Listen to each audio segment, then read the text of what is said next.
ততবার কি হবে? ওই রাধা গোবিন্দের নাম হবে। তার কারণ উ শব্দে রাধা, লু শব্দে কৃষ্ণ। যতবার উল্লেখনি দেবে ঘরে ঠাকুরের নাম হয়নি, উল্লেখনি বললে রাধা গোবিন্দের নাম হয়ে যাবে।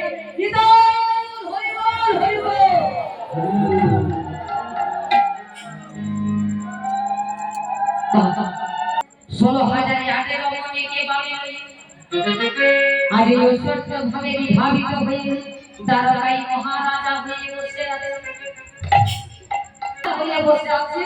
কিন্তু বৃন্দাবনের কথা তিনি সমস্ত ভুলে বসে আছেন।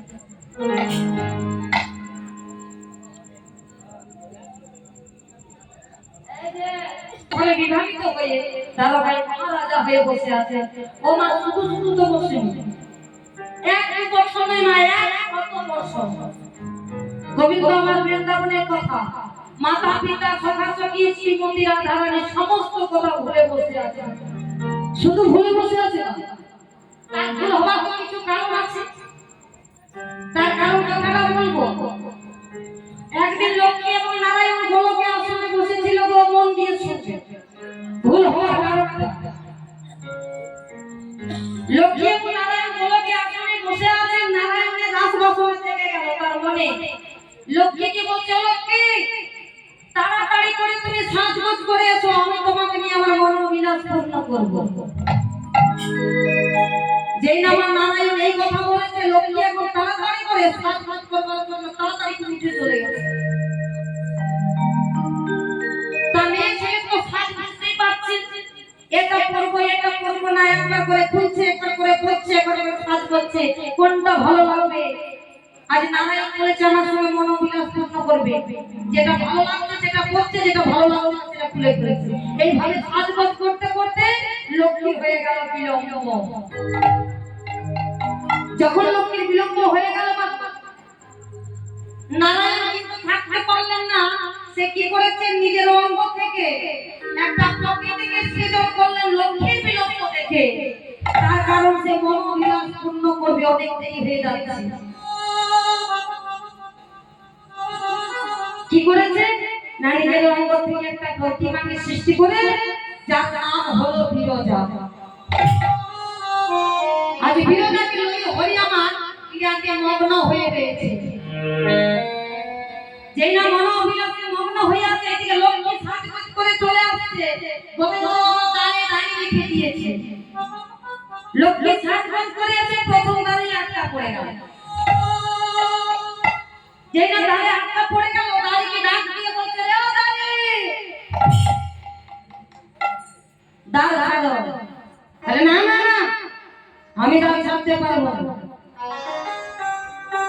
লক্ষ্মী প্রদীপ বলেন না, আবার বলছে, ও দাঁড়িয়ে তোমার নাম কি গো?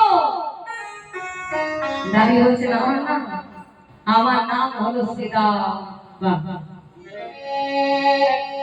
আমার নাম হলো সীতা, আমি নারায়ণের দাঁড়ি। তা বলে, বেশ তুমি দাঁড়টা ছেড়ে দাও, আমাকে ভেতরে যেতে দাও। বলে, না লক্ষ্মী, আমি তোমাকে দাঁড় ছেড়ে দেব না। যেই না বলেছে আমি দাঁড় ছেড়ে দেব না, লক্ষ্মী প্রভাবিত হয়ে বলছেন, তোমার এত বড় স্পর্ধা, তুমি আমাকে দাঁড় ছেড়ে দেবে না?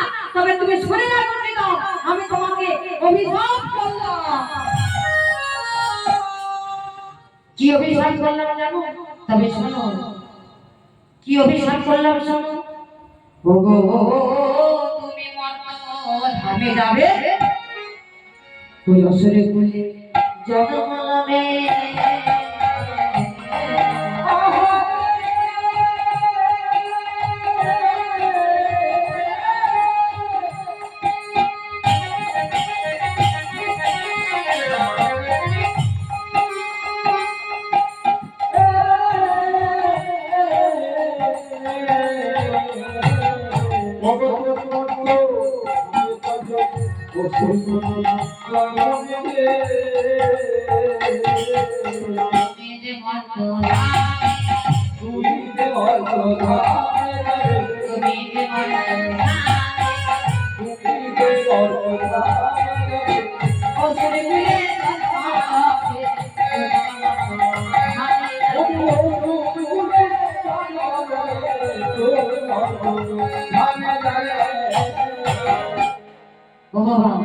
যে না লক্ষ্মী এই অভিশাপ দিয়েছে, সে দামে কেঁদে কেঁদে লক্ষ্মীর কাছে গিয়ে দুটি করজোড়ে করে বলছিল, লক্ষ্মী লক্ষ্মী গো, ওগো লোক পাপে কুদণ্ড দিলে গো আমারে, এবার অসুর কুলে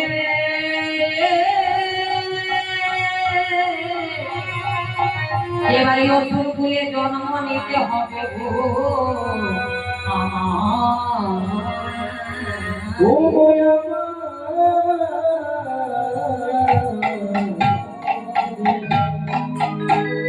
লক্ষ্মী, তুমি এই অভিশাপটা ফিরিয়ে না। লক্ষ্মী লক্ষ্মী বলে না, অভিশাপ ফিরে নেওয়া যায় না, তবে হ্যাঁ আমি প্রতিজ্ঞা করে দিচ্ছি তোমাকে এক জন্ম অসুর হইতে হবে, পরজন্মে তুমি আবার কৃষ্ণের সখা হয়ে আসবে, তোমার নাম হবে শ্রীরাম। তখন শ্রীরাম কি বলছে জানেন না, বলে লক্ষ্মী তুমি বিনা কারণে আমাকে অভিশাপ করলে, আমি তো তোমাকে শুধু শুধু ছেড়ে দেব, আমিও তো অভিশাপ করবো। আমি কি অভিশাপ করবো জানো, তুমি বৃন্দাবনে যাবে, শত বছর কৃষ্ণ ছাড়া হবে, এই অভিশাপ আমি তোমাকে দিলাম। সেদিন শ্রীরাম অভিশাপ দিয়েছিল, তুমি বৃন্দাবনে যাবে, শত বছর কৃষ্ণ ছাড়া হবে। ওই অভিশাপের কারণে গোবিন্দ আমার বৃন্দাবনের কথা ভুলে বসে আছে, মাতা পিতার কথা ভুলে বসে আছে, সখা সখীর কথা ভুলে, এমনকি শ্রীমতী রাধা রানীকেও ভুলে বসে।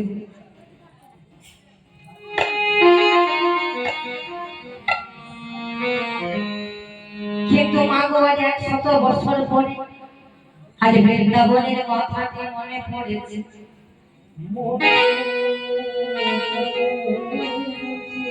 আচ্ছা বলতে পারেন বাবা, 100 বছর পরে আজ বৃন্দাবনের কথাটা মনে হলো কেন?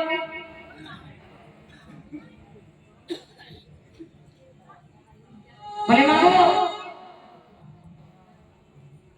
অনেক কথা বলা বলেছে, মাদেরকে বলে পারলাম না।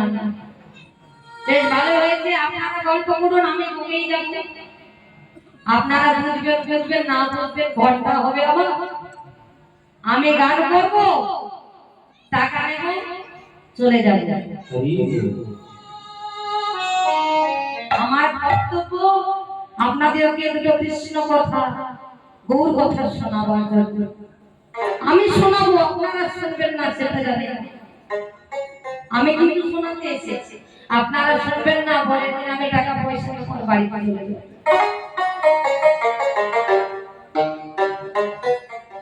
তাই মহাপ্রভুর আমার আজকে বৃন্দাবনের কথাটি মনে হলো কেমন করে জানেন মা? গোবিন্দ যখন বৃন্দাবন ছেড়ে ও অন্যের রথে আরোহণ করে দ্বারকাতে যে মহারাজা হয়েছিল, সে কিন্তু একটা জিনিস ভুলেছিল, তার হাতে এটা কি গো? মুরলি। সে মুরলিতে গোবিন্দ মা বৃন্দাবনেই ভুলেছিল। তাই আজ এই না 100 বছর পূর্ণ হয়ে এসেছে, অমনি বাঁশিটা বেজে উঠেছে, আর যেই না বাঁশিটি রাধা রাধা বলে বেজে উঠেছে, অমনি গোবিন্দের অবস্থাটি হলো কেমন? আজ গোবিন্দের অবস্থাটি কেমন জানি? এবার কাতে হরি ভগরকি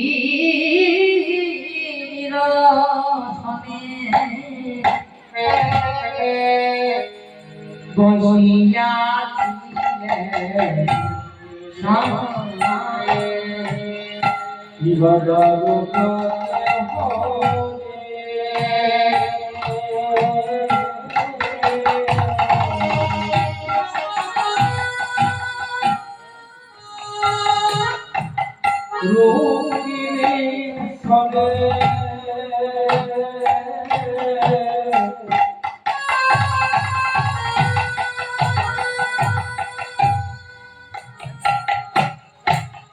বসিয়া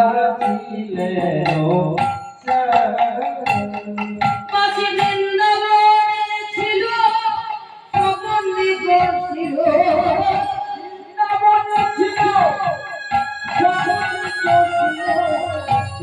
বেজে গেল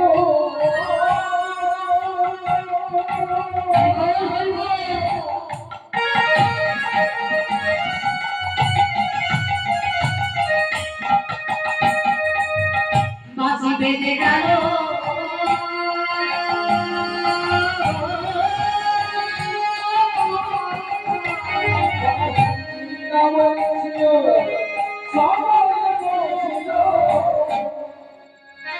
বাঁশির কি বলছো আজ এলো রে রাধা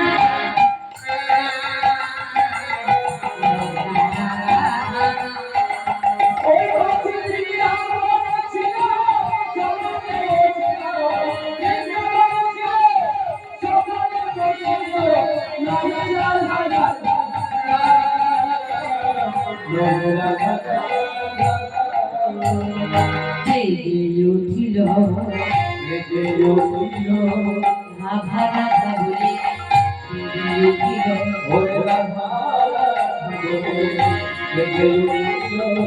সপনেতে ছিল রে রাধা রাধা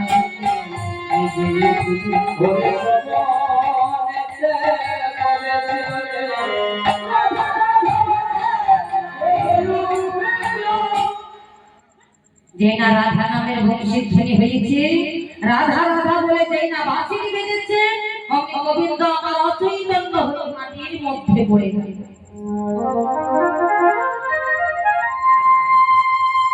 অচৈতন্য হয়ে মাটির মধ্যে পড়ে গেল তারকায় সমস্ত ১৬,০০০ রমণীগণ সকলের গোবিন্দের চরণে ধরে ধরে কাঁদছে যেই না চরণে ধরে ধরে কাঁদছে এদিকে নারদ মুনি মনে মনে ভাবছে তাই তো আমি যদি এখন তারকাতে না যাই তাহলে রাধার সঙ্গে মিলনটাও হবে না এমনকি গোবিন্দ আমাদের সচৈতন্য হবে না তাহলে তোমাকে তারকাতে যেতে হবে তোমা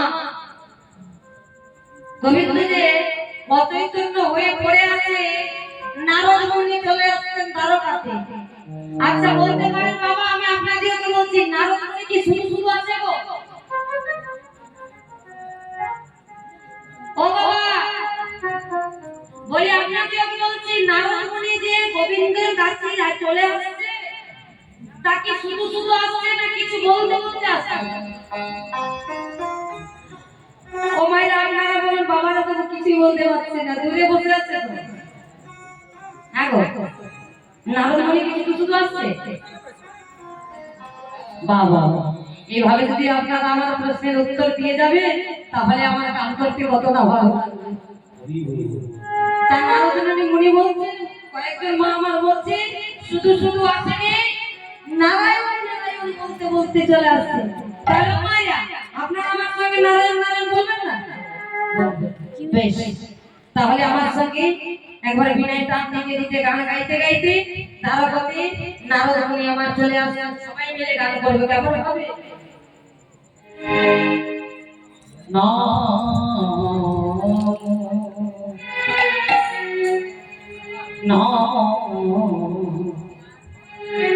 নারায়ণ নম নারায়ণ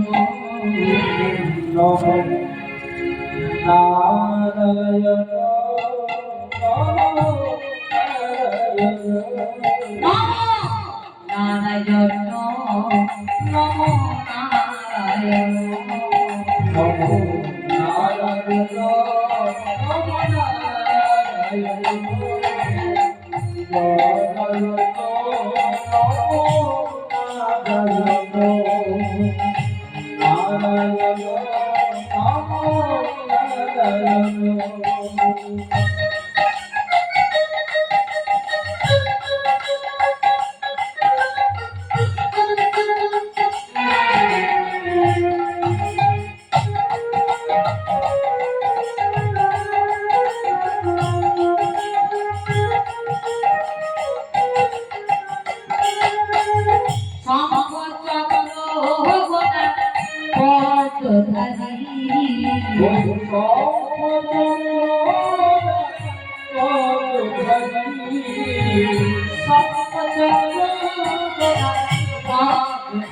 পয়সা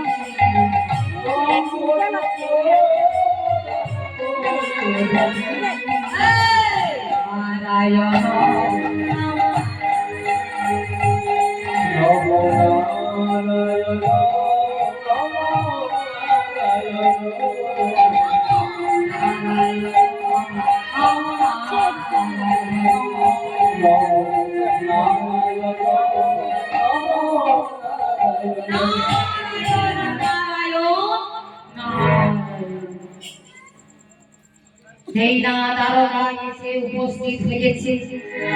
দ্বারকায় ১৬,০১৮ মণিগণ নারদের চরণে ধরে বলছে, মণিবর, আমাদের দ্বারকানাথ হরি মনে হয় আমার বেঁচে নাই। বলে চুপ করো, এইভাবে কথা বলছো কেন? তোমাদের দ্বারকানাথ হরি কিচ্ছু হয়নি, আমি জানি কি হয়েছে। নারদ তো সবই জানে না গো। রাধা নামের মন্ত্র শুনেছে, গোবিন্দ আমার অচৈতন্য হয়েছে। আবার যদি পুনরায় রাধা নামের মন্ত্র কর্ণ কুহরে দিই, তাহলে গোবিন্দ আবার সচৈতন্য হবে। তাই নারদ কি করেছে? রাধা নামের মন্ত্র দেই না কর্ণ কুহরে দিই,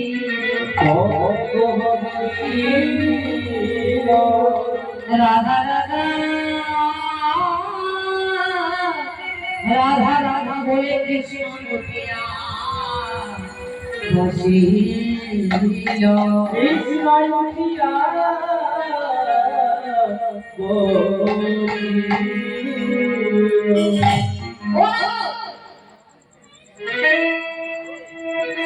নারদ, তুমি বলতে পারো? এতদিন পরে আমার রাধা নামকে শোনালো, তুমি বলতে পারো? ও নারদ, বলো না, আর কি আমার রাধার সঙ্গে মিলন?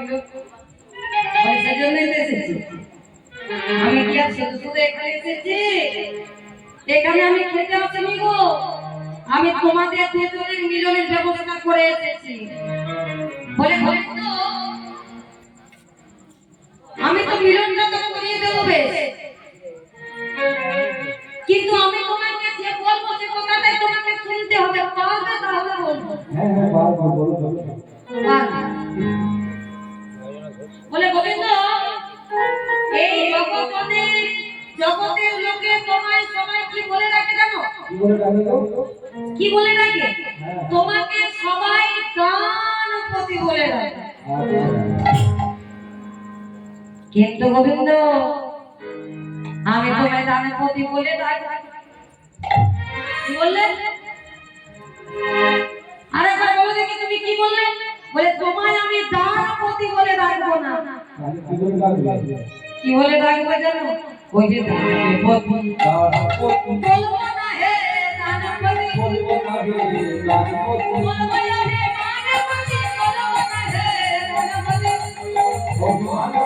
বলবো না, হে দানপতি। ও মা, আমাকে দানপতি বলবে না, অভিমানপতি বলবে না, কিন্তু কেন বলবে না? আমি দোষটা করলাম কি? গোবিন্দকে বলছে, নারদ বলছে, গোবিন্দ, যেদিন থেকে তুমি রাধায় মহারাজা হয়ে বসেছো, সেই দিন থেকে তুমি না করেছো দান, যজ্ঞ, ধর্ম, শুভ কর্ম, কোন জায়গায় তুমি দান কর্ম কিচ্ছু করোনি। সেজন্য আজ থেকে তোমার দানপতি নয়, আমি অভিমানপতি বলে ডাকবো। বলে গোবিন্দ, আমি আর একটা কথা বলবো। বলে কি কথা? বলে শোনো, এই জগতের লোকে জগতের সবাই বলে তোমায় কি কি বলে জানো? বলে কৃপাপতি। বলবো না, হে কৃপাপতি বলবো না, হে কৃপাপতি বলবো তোমায় কৃপাপতি বলবো না, হে কৃপাপতি বলবো তোমায় কৃপাপতি বলবো না, হে কৃপাপতি বলবো তোমায় কৃপাপতি বলবো না, হে কৃপাপতি বলবো তোমায় কৃপাপতি বলবো না, হে কৃপাপতি। ও মা, দানপতি বলবে না সেটা মেনে নিলাম, এবার আবার বলছে কৃপাপতি বলবো না, তার কারণ কি? বলে শোনো, সব কথা বলবো। কৃপাপতি কেন বলবো না? শোনো, যখন তুমি বৃন্দাবনে ছিলে, কোনো ভক্তের কারো কিছু দুঃখ কষ্ট যদি হতো, তোমায় যদি কেউ ভেতর দিয়ে অন্তর দিয়ে ডাকতো, তাকে তুমি কৃপা করতে, তার দুঃখ তুমি করতে, কিন্তু গোবিন্দ যেদিন থেকে তুমি দ্বারকায় মহারাজা হয়ে বসেছো সেদিন থেকে তুমি কৃপা করতেই ভুলে গেছো। সেজন্য আজ থেকে তোমায় দানপতি নয় অভিমানপতি বলবো, কৃপাপতি নয় কৃপণপতি বলে রাখবো। নারদ, ও নারদ, আমি ভুল করেছি, কিন্তু তুমি আজ আমাকে যেটা বলবে আমি সেটাই করব, আমি সে কাজটাই করব, সে কথাটাই শুনবো। বলো না নারদ, আমাকে কি করতে হবে? নারদ মনে মনে ভাবতে, বাবা চতুরের চূড়ামণি গোবিন্দ আমার এইবারে পথে এসেছে। ও মা, মাগো আমাদের অবস্থাটা ঠিক তেমনি, তাই না? হয় না? আমাদের অবস্থাটা তেমনি হয়নি মাগো। আমরা যখন বিপদে পড়ি তখন আমরা ঠাকুরকে স্মরণ করি, তাই না? আমাদের জীবনে যদি কোনো দুঃখ হয়, কষ্ট হয়, আমরা ঠাকুরকে স্মরণ করি। আর যখন আমাদের দুঃখ কষ্টটা ভুলে যায়, যখন আমাদের সুখের সময় আসে, আনন্দের দিন আসে, তখন দুঃখ সুখের দিনে আমরা দুঃখটাকে ভুলে যাই। তাই কবিতা আমাদের বলছে কি, কবিতা বলছে যে আমরা যখন বিপদে পড়ি তখন আমরা ঠাকুরকে স্মরণ করি, তাই না বাবা? কবিতা কি বলছি, আমরা দুঃখের সময় সবাই রাখি, আমরা দুঃখের সময়